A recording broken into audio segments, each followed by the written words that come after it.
So we will get right to Bob Duffy. We have followed his career from police chief to mayor to New York State lieutenant governor, and Bob is on his second week now as the CEO of the Rochester Business Alliance, and we're all eager to hear what he has to say about New York State government and what that means for Rochester. So, Bob Duffy.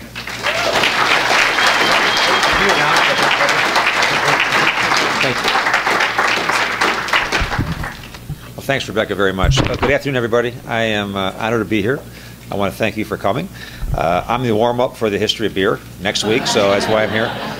But it's a pleasure to be here. I want to thank really the Friends and Foundation of the Library, Rebecca, all the foundation members are out here. Patty Utaro is here, our director. I want to go on record. We never cut library funding during my time as mayor, and proud of that because of what it does for everybody in this community. So I'm glad you're here. I thought what I would do is just talk maybe just for a few minutes and spend more time on questions. I have to be in the car by 1:05. I have a meeting, actually two things this afternoon, including a wake to go to. But I'd like to catch as many questions as I can. And just an overview, first of all, I have loved my career here in Rochester. I'm a very, very lucky person. The last 4 years, I've had the pleasure of working with Governor Cuomo and a team in Albany. It has been an extraordinary experience. I did not want that job, and the governor tells a story much funnier than I do it. Louder? Yeah. Yep. I would, let me see if I can detect now. There we go. See, I learned something in the last 4 years. Press up. That's what. But any better? I get to talk. The last 4 years, when I was asked to join the governor, it's kind of a funny conversation. He will tell you the same thing. When he asked me, I did not want to do that. I declined. I offered other names of other candidates, other mayors around the state, and he came back with some of the reasons why he wanted me to join him. And he made several promises and pledges to me, and he kept his word on every single one. He has been great to work with. On both a professional level and a personal level. Not only did I have a chance to work with him, I've gone camping with him and family and associates, a lot of laughs, a lot of social times. But he's a great leader, and he knows how to get things done. And observations that I have made over the last 4 years, my job as lieutenant governor, you exist constitutionally to step in if something happens to the governor. And you don't have a lot of statutory authority in state government. But what the governor did do is provide me an opportunity to convene and lead his regional economic development councils. And what he created were these 10 regional councils. We have one here in the Finger Lakes, chaired by Joel Seligman and Danny Wegman. If I might add, they have brought in $306 million over the last 4 years, and also they've brought in, I think, tons of other project support. But these 10 regions have these councils that are chaired by a CEO in business, and co-chaired by a president of a university or college, and then a collection of public sector leaders, private sector leaders, community leaders all around the state. It's an extraordinary system, and my job, I didn't lead those, I convened them. But the talent, as you have here, I would say Danny Wegman, Joel Seligman, the people around the table, they led the regional council here.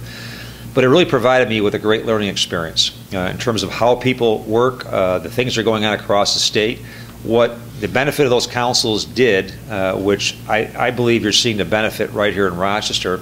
It brought people to the table that maybe knew each other, maybe had worked together, but never worked as a team in the past. And over the course of the last 4 years, there's been, I believe, a great relationship building opportunity with those regional councils.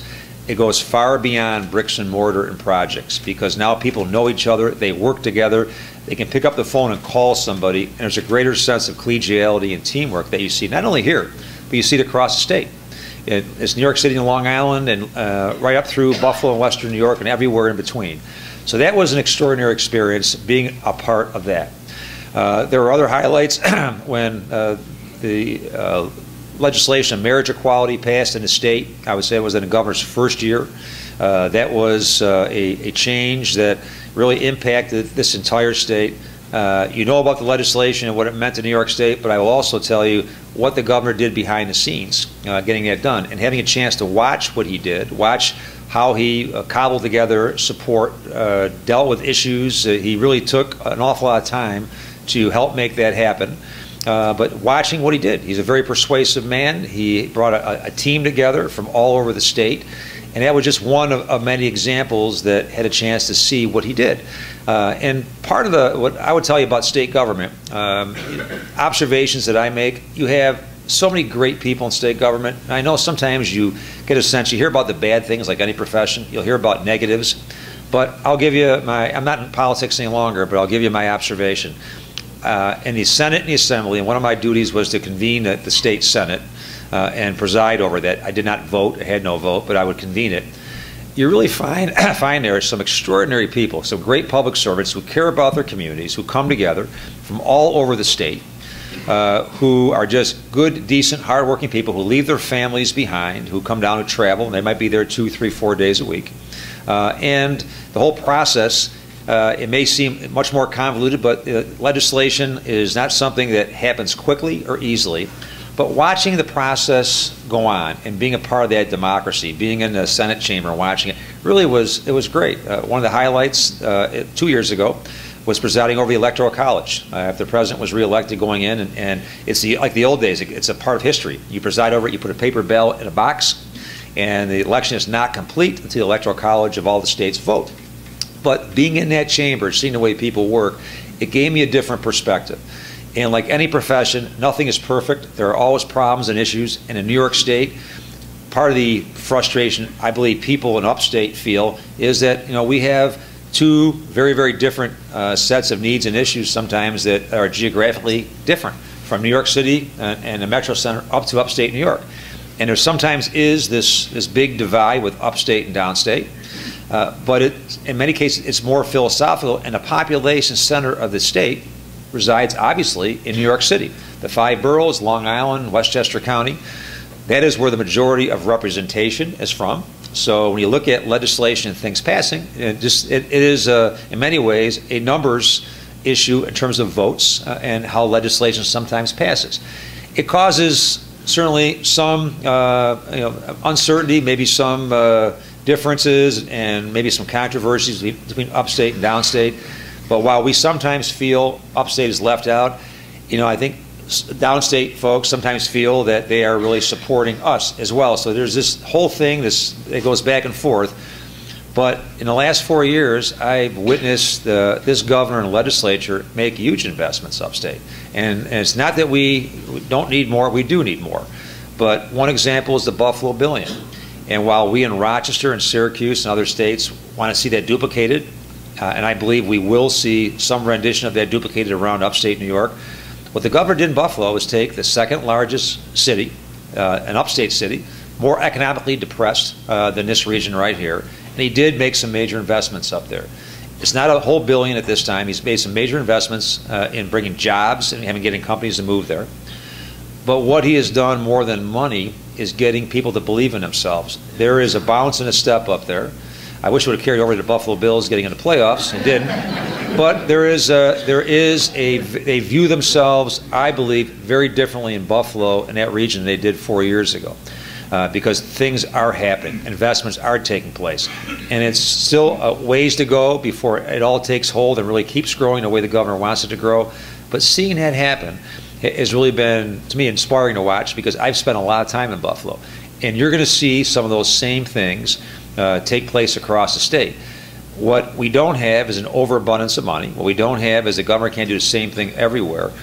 But there is an appreciation in that chamber and in the legislature for upstate. And I know when I was mayor, I sometimes felt that we were left out.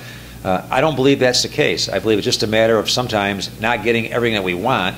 But there are so many things that are happening right now that I believe bode so well for upstate New York. And Buffalo is a shining example of that. There is investments that you'll see coming in the regional council. The regional councils will vote and try and prioritize projects. The one in the Finger Lakes, it represents 9 counties. So it's not just Rochester and Monroe County. It's this entire Finger Lakes region. It tries to take in projects that are important everywhere and ensure that when monies are apportioned, that we don't just think of us right here, but we think of the entire region. And our future is going to really be linked to how this region interacts with each other, not just our city and our county, but the entire Finger Lakes region. And that's what these regional councils are accomplishing. You used to call it pork money. It used to be money that was spent through the legislature. Now people here have a big say in how that money is spent, and maybe not as much in the past as they do today. And I think that system is evolving. If you are familiar with the regional council process, I would encourage you to get involved. If you're not, I would encourage you to learn more about it. They usually meet about once a month. They meet out at MCC. President Ann Kress usually hosts those meetings at MCC in one of the big centers out there. And if you can go and just sit and listen sometime and watch how it works. You get really a sense of how these projects come up and how the folks in the region are really collaborating to help make things happen for investments in the future. You're going to see investments in projects. You're going to see investments in infrastructure, in roads and bridges. You're going to see investments in areas. I mean, education is one that certainly plays a major role here. But what the governor has asked for the last 4 years, he's also looking for results to be commensurate with the investment in education. So, as he often will say, we're 28th in results and #1 in investment in terms of states. But he is looking to invest money. He'll be coming up here in a not too distant future, and I think you're going to see a lot more attention being paid up here and down the road in Rochester, in the Finger Lakes region. But I just going to hit a couple things, and I want to get to questions. Things that I will give you as my thoughts. Our delegation, Joe Morelli from the Assembly, Joe Robach from the Senate, and a delegation on both sides of the aisle, members of the Assembly, members of the Senate. I watch them and see them fight for this region. They work together very well. They have influence in Albany. People listen to them. So they do have influence. They're very responsive. I've seen firsthand some of the things that they're able to move through, either the Assembly or the Senate, to get done. So I believe we have some excellent representation back here. We have a lot of members of the Assembly. Harry Bronson, Dave Gant are part of the delegation from the city.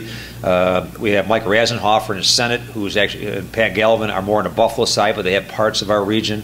But people do pay attention. People do, they focus on what our needs are. And I just would encourage everyone here, if there are things that you feel are important at the state level, that you get on, you write and you call, because letters and phone calls, those do get an awful lot of attention. As I look back, and just in my time there, I would not want to trade what I did or what I was experiencing in the last 4 years. I had a chance to see things that I never saw before, to meet people, and a lot of it is about relationships. It's no different than in our community here. If you have a friendship and a relationship, it's so much easier to get things done, and that's really what I see the benefit of the last 4 years going forward to the new job. The RBA is, sometimes people don't realize what the Rochester Business Alliance is. It's a chamber of commerce. It's a 9-county chamber of commerce. It has probably 1,500 to 1,600 member businesses in it. It provides services. It may be sometimes training and background checks and support services for businesses. It also helps to mobilize the voices here to look for legislative changes in Albany and Washington to support businesses, to grow jobs. And I would dare say that the future of this community is based upon businesses staying here, that we retain what we have, and we also are able to attract new ones in. One of the big challenges we have is jobs, and nobody would tell you that New York State has the best business climate in the country. It does not. It has improved. There are things the governor has done which are helping it improve, but we have a ways to go, and I think that process is ongoing. It doesn't happen quickly. The governor does not have the ability to change things unilaterally. It really takes the Assembly, the Senate, and he together to change some of the legislation. But in spite of some of those challenges, you see businesses thrive here. As I travel around the state, what do I hear about Rochester? Tremendous health care. I think the best health care in the state. And we could thank the U of R and Strong and Unity and the hospitals here and the health care system here. So many partners make it happen. We're recognized around the state for lower cost and quality health care that a lot of places do not have. We have a great business community here. We have from the larger companies, the U of R and others, down to small business. We have clusters of high-tech businesses and photonics and optics here. Businesses that sometimes people don't realize we have here that are growing. Eastman Business Park, which was a priority in the last 4 years with the governor in Albany, is the largest industrial park of its kind in the country. And for those that grew up, I'm sure we have some former Kodak workers in the audience here. I have my wife, my father-in-law were career Kodak workers before. Kodak Park is evolving. There is a lot of companies there that are non-Kodak companies. Kodak still has a presence, a lot more coming. And if I had to pick one area and one component that probably holds one of the keys to our economic vitality here in Rochester, Monroe County, in this region. It's Eastman Business Park. Because it offers so much for companies to come in. And we're seeing it grow. I mean, in the last 4 years, I was there several times for openings of companies, to visit companies. It's happening on an ongoing basis, and a lot of those are being generated right here. One point I'd like to make, I mentioned Kodak. From traveling around the state and really paying very close attention to what goes on here, one thing we have never done in Rochester, and sometimes we get caught up with Kodak talking about downsizing. Many of us, as we grew up, 65,000 employees. Today, I think we have less than 3,000 that are there. But what we don't ever talk about are the number of former Kodak employees who have retired and gone out and are leading, running, or started businesses out in this region. Everywhere I have traveled, I have come across companies that have engineers, scientists, R&D folks, CEOs, even folks in the line who came out of Kodak and helped make these companies thrive. And that's I believe the untold story here is what Kodak has spawned over the years. Great talent, which may not be with Kodak any longer, but have gone out on their own and added so much to this economy. And if you go back to 2008 when the recession began, I believe that Rochester and Monroe County weathered that recession. I think we gained, but we certainly were somewhat stable with this economy based on small business and based in many ways on those former Kodak workers who went out and really helped create these jobs and businesses that sometimes they don't get credit for. And we have so much going for us right here. Medical research, the U of R is our #1 employer.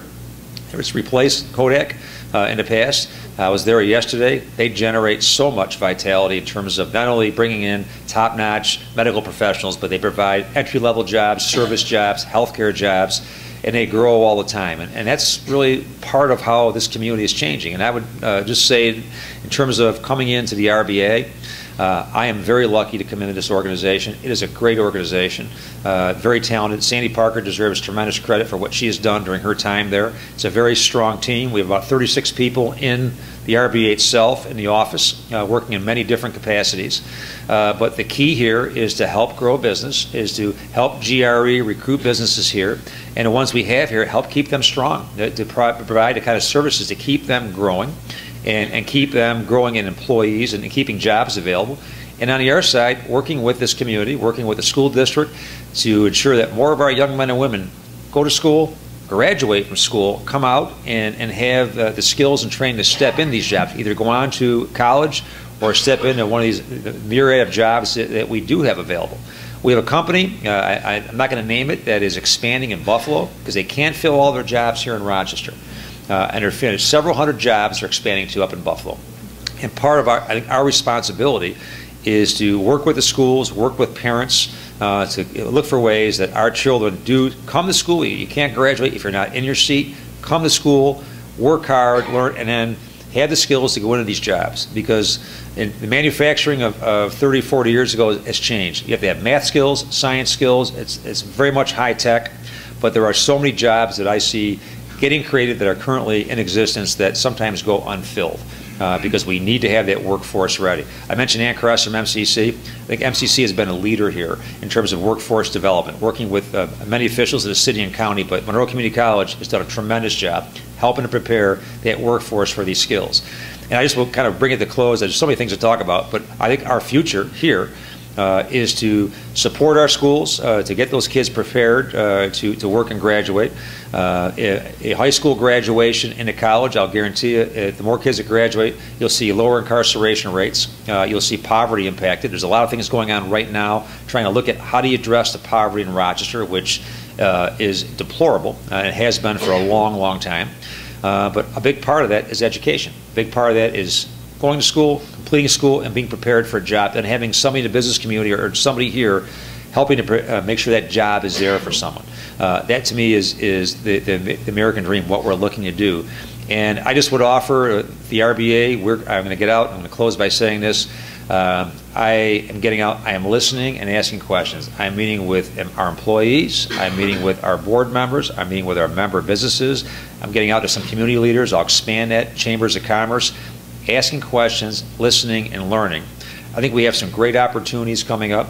I know it's not perfect. The world is not perfect, and I think we need certainly a lot of improvements here in this region. but I think the opportunities are there. A lot of attention is going to be placed in this region in the future. We have to be prepared for that. I'm seeing great teamwork at community leader levels. I mentioned Danny and Joel and everybody. I think we're working together.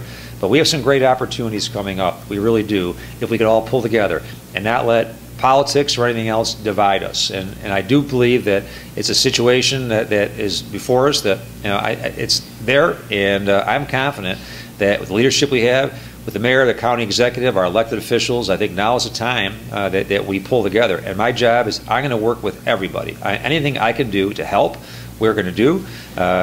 From helping people to get into a job, helping companies thrive, helping this community address some of the issues, anything at all that we can do, I want to partner with the mayor, the county executive, our elected officials, and support them any way that I can. But I just would say I've been blessed with, this is my 4th career. I have been the luckiest person in the world. I want to come home. The rumor that it was why did I want to come? I loved it, what I did. I want to be home. I have my father passed this year, my mother several years ago. I've lost friends, I've lost relatives, my mother-in-law 2 years ago. I was tired of being on the road. I think I averaged about 90,000 miles over the last 4 years, most of it in a car.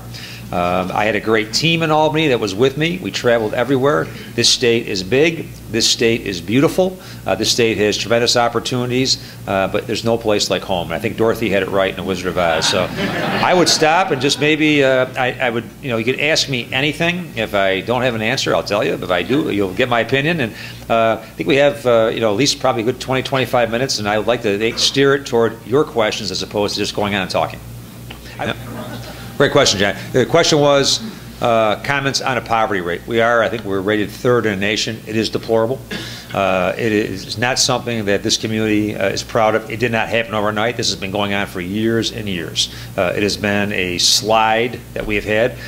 I would say 2 things. First of all, education and jobs are probably the 2 areas that are most critical to get out. It's not about just putting money into a program so much, is getting men and women in school, through school, complete education, and then when they complete school, have a job. And there are a number of great programs going on right now. There's a lot of work being done behind the scenes by many people trying to come up for ways, what can we do differently? I want to highlight something that I believe Danny Wegman and Wegmans and Hillside should, I have to reinforce this. The Hillside Work Scholarship Connection Program has taken young men and women from our schools that are at risk not to graduate, and they do 3 things. They provide a tutor to help with school. They provide a mentor to help with the many life challenges a lot of these kids will face, and their real challenges, and they provide a job. So 3 things: a tutor, a mentor, and a job. And if the data that I hear from people like Danny Wegman and Hillside and Augie Melendez is true, and I think it is, their population that they reach, they have a graduation rate of about 90%. So those 3 things, that works. There are other things that work as well, but going back to John Lippa's question, I think so much of it is about education, and it's about jobs and economic vitality. There are a lot of people that are hurting, a lot of people that are living in conditions that certainly do not belong living in those conditions. It is not easy to fix, but to me, we have the opportunity to do that. And I have a sense with what I'm seeing, hearing, and understanding going on here, there's a lot of work that's starting behind the scenes. I also believe you'll hear the governor sometime this year come out with some things that he wants to do as well. Because it's not just in Rochester. It's in the South Bronx, it's in Buffalo, it's in Syracuse. We see it all over. But we have a chance to do things differently here. And I just want to go back to that tutor, mentor, and a job through the Hillside Work Scholarship Connection Program. That works. We have done reentry programs in the past, getting young men and women coming out of prison that want to work, getting them jobs. If they come out of prison, if they do not have the ability to survive and sustain themselves, we sometimes almost push them back into things they don't want to do. And I think that's a responsibility we have to look to do, is help train them and prepare them. And the reality is sometimes employers don't want to take people coming out of prison. They don't want to take that risk. And I understand both sides of this issue, but those are things that we have to think differently and act differently. But I also believe we have to put responsibilities where they belong. Everybody has a responsibility. Families have responsibilities. Government has responsibilities, including schools, neighborhoods. We all have responsibilities to help. And I do believe if we took a step back, not just looked at money, looked at doing things differently. If you went to our Monroe County Jail and looked at incarceration rates, I would wager that a lot of these young men and women going into jail did not have even a high school diploma. But unfortunately, they get those in prison. So the jails and prisons do provide that. The goal is to get those before that and hopefully avoid that trip. I've seen a lot in my police career. I've seen a lot of young men and women in this community who had all the potential in the world that sometimes did not see that potential and did not see that opportunity and ended up doing things they shouldn't have done, or sometimes being involved or being in a situation where they shouldn't have been. They lose their lives or have their lives impacted. And I think we as a community have to do things differently. It transcends politics, it transcends cities, suburbs, and rural areas. Everybody has a role here to play. And I think we have to get a little more focused in terms of what we are doing and hopefully have far better results in the future. I have, Rick, you call it. I don't want to pick favorites. I think the RBA does play a big role. Here's what I look to. The question is there a role in the RBA for job development and preparation and training? There's a lot of not-for-profits, as the clerk mentioned, a lot of not-for-profits are involved in this right now, getting people prepared for jobs. I do see a role. What I'm trying to do right now, not to reinvent the wheel, not to do something that maybe 5 other entities are doing right now, but to really learn and get a sense. I have roots here, but I've been on the road for the last 4 years. And so I catch up with news and people, but I think sometimes I don't really have the depth of some of the specifics going on right now. But the RBA does play a role. We have 1,500 members who are small, medium, and large businesses, great businesses, who could help. I'm not saying provide jobs, but help provide opportunity. The school district, there's so many agencies here that really are part of this process of job preparation, workforce development. I see sometimes a lot of people doing a lot of things, but sometimes they're not connected. You know, we are program rich and results poor, and that's something we've for a long time. A lot of programs, but sometimes they don't connect. And part of, I think, the brilliance of this regional council strategy that the governor put in place was getting people to the table, getting everybody in that region to the table to talk. And from different counties, from different regions, different backgrounds, and we don't do that enough. Politics does divide us. I mean, sometimes we smile and pay each other in the back, but there's divisions politically, divisions geographically that exist. We have to break those down, and it takes time, it takes relationships, it takes perseverance. But I'm in a better position a couple months out to come back and really define what I would see as an opportunity for us. I have a great board. I have great members. Everybody wants to help. I just want to make sure before I come out and proclaim things, I'm asked all the time, what are you going to do? I'm going to learn. I'm going to listen and learn and understand things at a greater level. And then I have no hesitation about making decisions and saying what we'll do. But I'm really trying to understand. And so far, the feedback that I've had from people, this is my second week, has been extraordinary. Everybody wants to help. Most importantly is, how's Aaron and Shannon? Good. I have an old neighbor here. I have one daughter. My oldest daughter is getting married this year in Chicago. I'm getting married here, but she lives in Chicago. Got to bring her back. Her fiance has passed the test. He's a very good guy. He works for a Rochester company who I'm trying to make an RBA member to get him back here. But I have one marriage, a wedding coming this year, and another daughter that also works in Rochester and lives with us. So they're doing great. Family's doing great. This September I'll be married 30 years. My wife is a saint, and I just, I go back to my point. I just have always been this way. I don't like being away from home. I don't like being in hotels. I don't like being on the road. I like being home, and that was a big part of me wanting to come back here. But thank you. Thanks for asking. Well, one of the greatest lessons I learned was in my first day in the police academy, where the instructor said there's no such thing as a free cup of coffee. Meaning that when somebody gives you something, they want something in return. And that really was the essence of a lesson that I learned a long time ago. And I think Gary's asking about the influence of money in politics. When I ran for mayor in 2005, there are 2 people, they're not in a room here, who are my witnesses. I was in an office in downtown Rochester, and I was asked to make a phone call and ask for money for a campaign donation. I called this person. I got halfway through my request. I stopped and I apologized, and I said, I can't do this.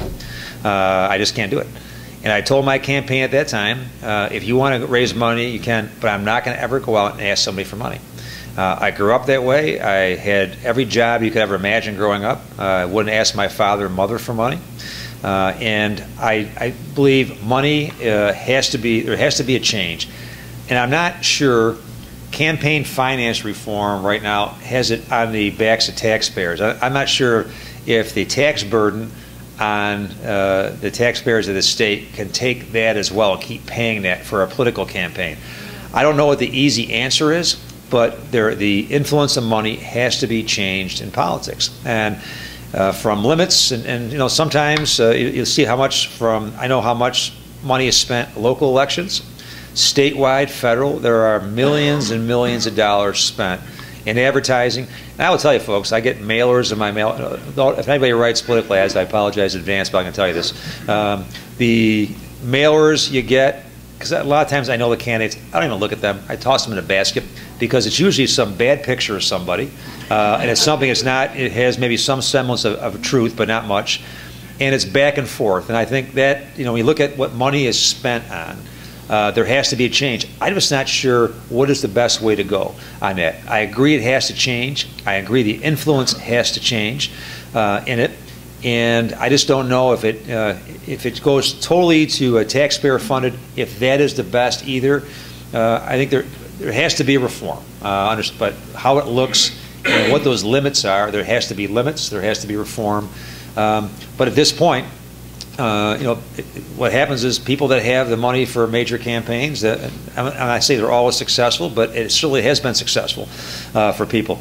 And I think there has to be a lot of good heads together on this one and come up with what the plan would be. I've been in politics for, in some degree, for 9 years, a little less than 10 years, and I understand it. I just don't know. But you know, in all honesty, the greatest power lies in people who vote. And I would say this from one of the biggest embarrassments we have as a community, as a state, as a nation, are the people that go out and vote. And for all the veterans in this room who have served this country and those who lost their lives protecting the freedoms in this country, so few people exercise their right to vote. If you get 30%, that's considered a pretty high turnout. There's been percentage turnouts here in Rochester, in this area, 12, 13, 14, 15%. And I would dare say, if you don't vote, if you don't care, if you can't vote, if for some reason you can't, or you can't get out, and for some reason, I would absolve anybody who physically can't do something for a reason.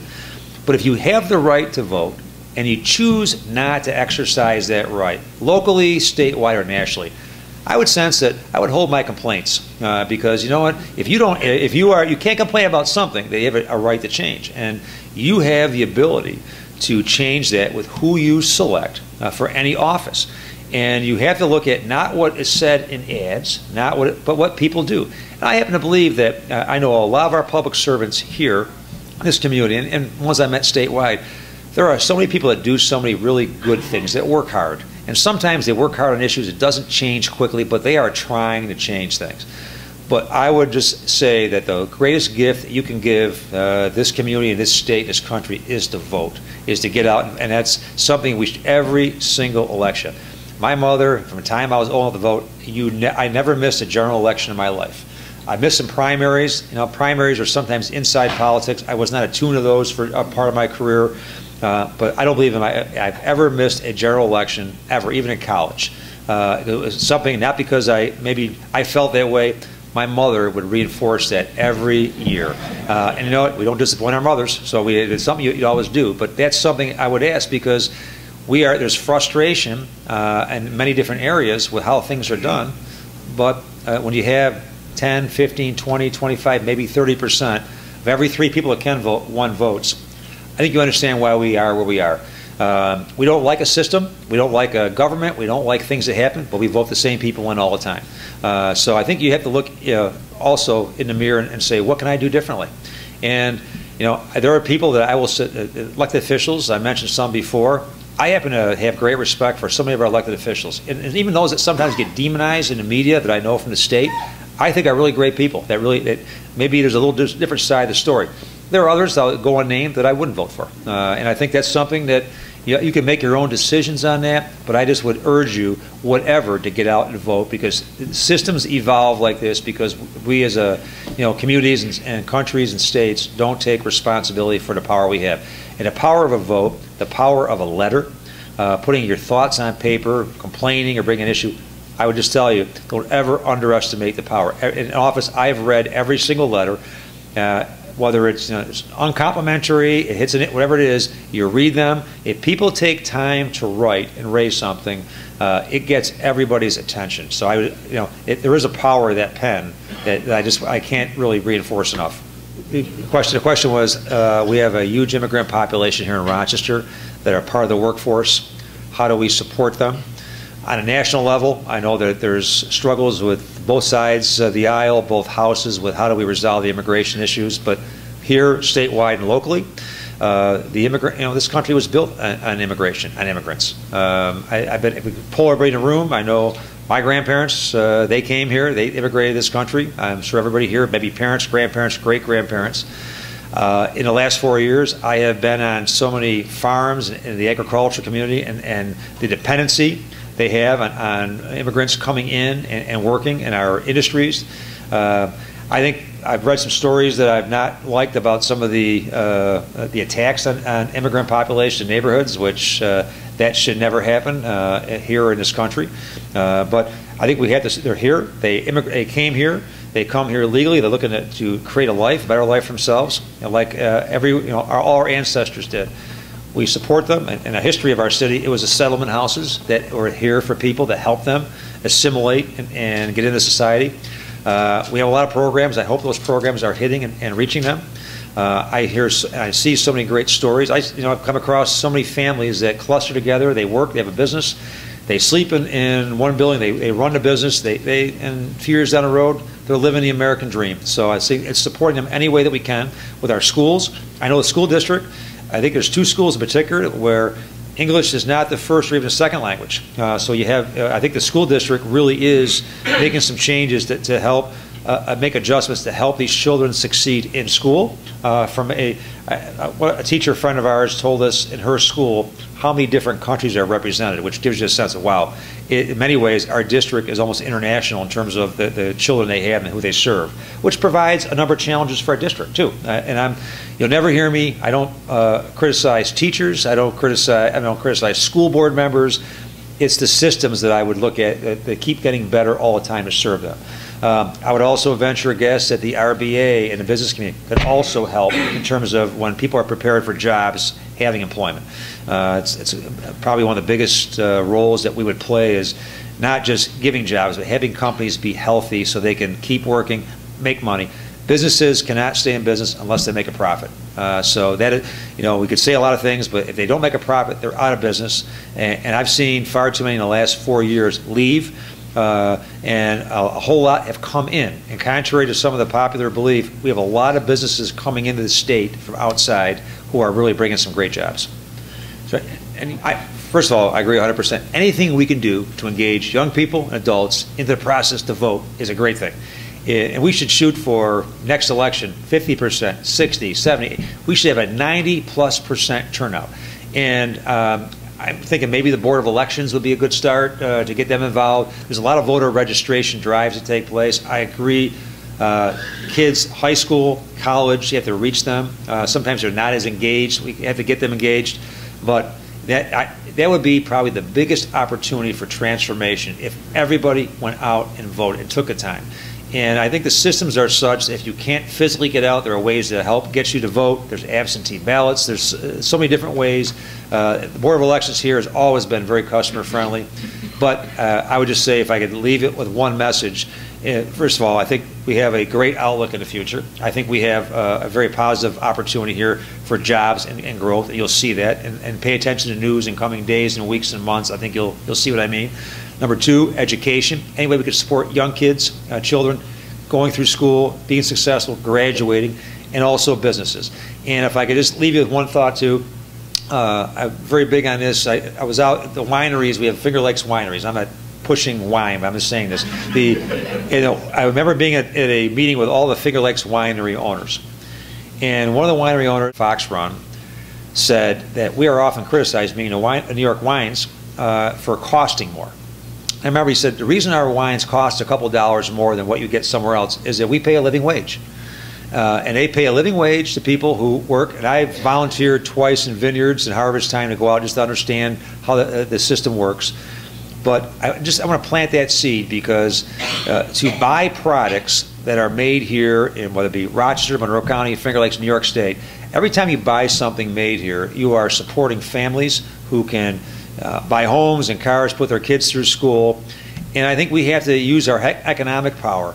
If we have to outsource something, hopefully we outsource it to a business here and not outside unless we absolutely have to, but we do things here.